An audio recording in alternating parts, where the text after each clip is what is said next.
Imagine por um instante, você mora em uma cidade medieval e as ruas são bem estreitas. O cheiro de madeira queimada e pão quente se mistura com o fedor dos esgotos a céu aberto. A vida é dura, curta e na maioria das vezes silenciosa.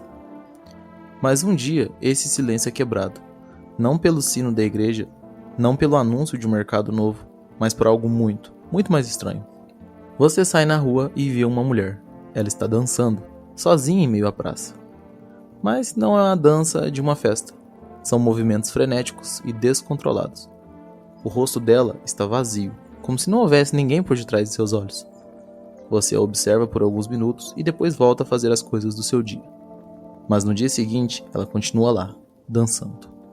E agora, outras pessoas se juntaram a ela. Dias se passaram, semanas, e o que antes era uma cena isolada se transforma em um pesadelo coletivo. Centenas de pessoas tomam as ruas dançando sem parar, até a exaustão, até a morte.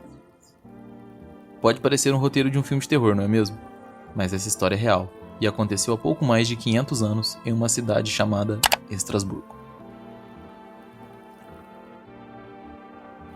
Ao longo da nossa história, pragas, vírus e bactérias dizimaram populações inteiras.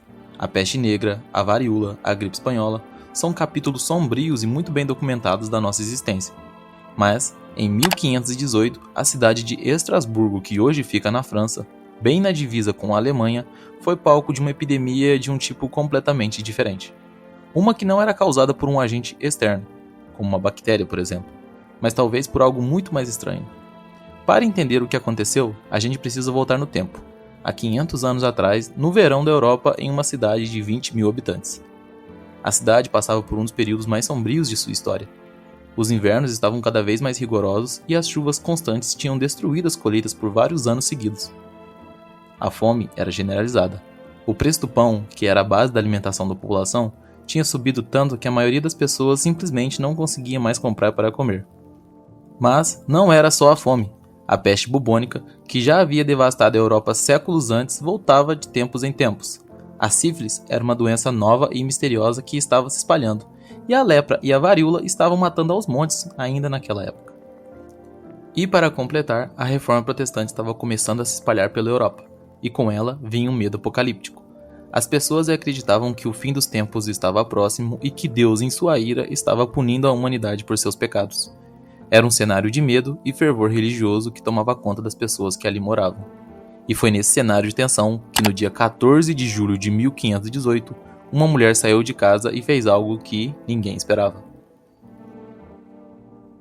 O nome dela, segundo alguns registros, era Frau Troffea.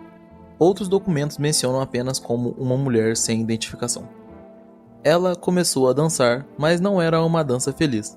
Eram movimentos frenéticos e desesperados. Ela girava, pulava, se contorcia, sem música e aparentemente sem motivo. No começo, quem passava provavelmente achou que era algum tipo de performance ou alguma manifestação artística, porque teve até quem aplaudisse.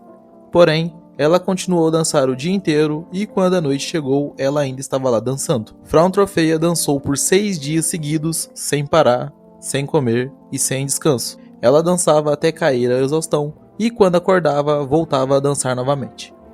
Porém, ao decorrer dos dias, outras pessoas começaram a se juntar a ela. Em poucos dias, eram 34 pessoas dançando pelas ruas de Estrasburgo. Um mês depois, e já eram 400 pessoas dançando sem parar pelas ruas e praças da cidade. Imagina o barulho dos pés batendo no chão, os gritos, os corpos se chocando. Era uma cena horrorosa. E o pior, eles não conseguiam parar. Mesmo exaustos, com os pés sangrando e mesmo implorando por ajuda, eles continuavam. Por mais bizarro que isso possa parecer, isso não é uma lenda antiga. Existem registros históricos consistentes sobre o caso. Anotações médicos da época, sermões de igreja, crônicas locais e até documentos oficiais do conselho da cidade.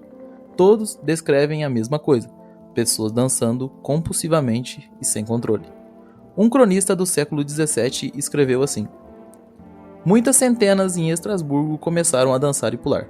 mulheres e homens, no mercado público, em becos e ruas, dia e noite. E muitos deles não comeram nada até que finalmente a doença os deixou. Essa aflição foi chamada de Dança de São Vito. Porém, existe uma polêmica que é preciso mencionar. Algumas fontes dizem que no auge da epidemia, umas 15 pessoas morriam por dia por causa da doença, dado ao ataque cardíaco, derrame e exaustão extrema. Só que documentos oficiais da cidade daquela época não falam especificamente em números de morte. O historiador John Walter, que escreveu um livro inteiro sobre o assunto, cita essas mortes, mas as fontes que ele usa são todos relatos de depois do evento, não da mesma época. Mas obviamente deve ter ocorrido algumas mortes. Dançar por dias seguidos, sem comida, sem água no calor do verão europeu, o corpo não aguentaria. Com o aumento dos casos, as autoridades chamaram os médicos locais para entender o que estava acontecendo. Os médicos chegaram a uma conclusão: a doença era causada por sangue quente ou sangue superaquecido. A solução foi fazer as pessoas dançarem ainda mais. A lógica era: se o sangue está quente, ele precisa fazer os afetados dançarem até expelir todo esse calor do corpo. Então, o conselho da cidade contratou músicos profissionais, construíram um palco de madeira, abriram 2 salões de dança e transformaram até um mercado de grãos numa pista de dança improvisada. Tudo para incentivar os dançarinos a continuarem se mexendo.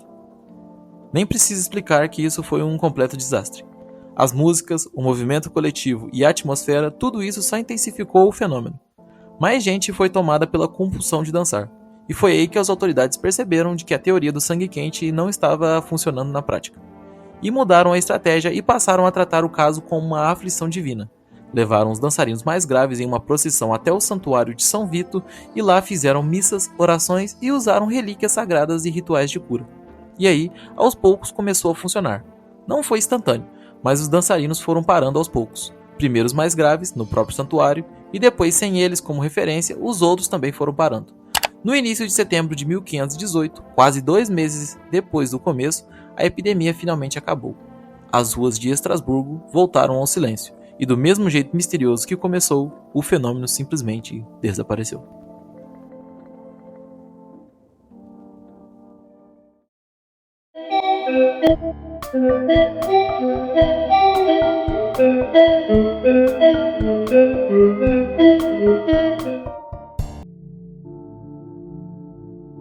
Mas afinal, o que causou toda essa loucura? Até hoje não se tem um consenso do que realmente aconteceu, mas existem algumas teorias. A primeira teoria é um envenenamento por ergot. O ergot é um fungo que cresce em grãos, principalmente centeio, e esse fungo tem compostos químicos parecidos com o LSD. A ideia é que a população comeu um pão contaminado, teve uma intoxicação coletiva com efeitos alucinógenos e isso resultou na dança compulsiva. Faz sentido, né? Principalmente porque em 1518 teve colheitas ruins e úmidas, condições perfeitas para o fungo ergot crescer. Só que tem problemas sérios com essa teoria. A primeira é que os sintomas típicos do envenenamento do ergot são rigidez muscular, convulsões violentas e gangrena. Não é bem uma dança prolongada como o que aconteceu em 1518. Segundo, e por que só em Estrasburgo? Outras cidades com um clima parecido não tiveram surtos iguais. Terceiro, o historiador John Walter argumenta que alguém gravemente intoxicado por ergot não teria capacidade física de dançar por dias seguidos. O corpo entraria em colapso muito antes.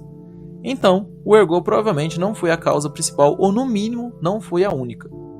A segunda teoria, e provavelmente é a mais aceita hoje em dia, é de uma histeria coletiva. A ideia é que foi um surto psicogênico em massa, uma manifestação psicológica coletiva causada por estresse extremo e prolongado. E quando a gente olha para o contexto histórico, isso faz muito mais sentido. A população de Estrasburgo vivia sob trauma constante, fome crônica, doenças, morte para todo lado e o medo apocalíptico que era aquela tensão religiosa. Era um trauma em cima de trauma. Numa situação extrema dessas, a mente humana pode produzir reações completamente inesperadas. E quando uma sociedade inteira compartilha as mesmas crenças, os mesmos medos e os mesmos traumas, o comportamento pode se espalhar de pessoa para pessoa como se fosse contagioso. E o mais importante, essa população acreditava profundamente em punições divinas. Existia uma crença generalizada de que santos podiam amaldiçoar pessoas com doenças dançantes, como castigo. Se todo mundo acredita nisso com tanta intensidade, o cérebro pode literalmente manifestar esses sintomas. É tipo um efeito placebo reverso, mas em uma escala em massa.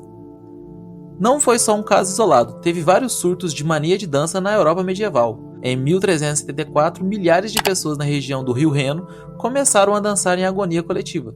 Em 1237, crianças em Erfurt dançaram em 20 quilômetros até desmaiar.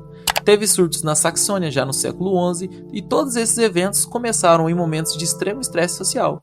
Então, a epidemia de 1518 pode ter sido uma manifestação física de uma sociedade à beira de um colapso psicológico total. O que a gente pode concluir sobre tudo isso? A epidemia de dança de 1518 é como um espelho perturbador da fragilidade humana.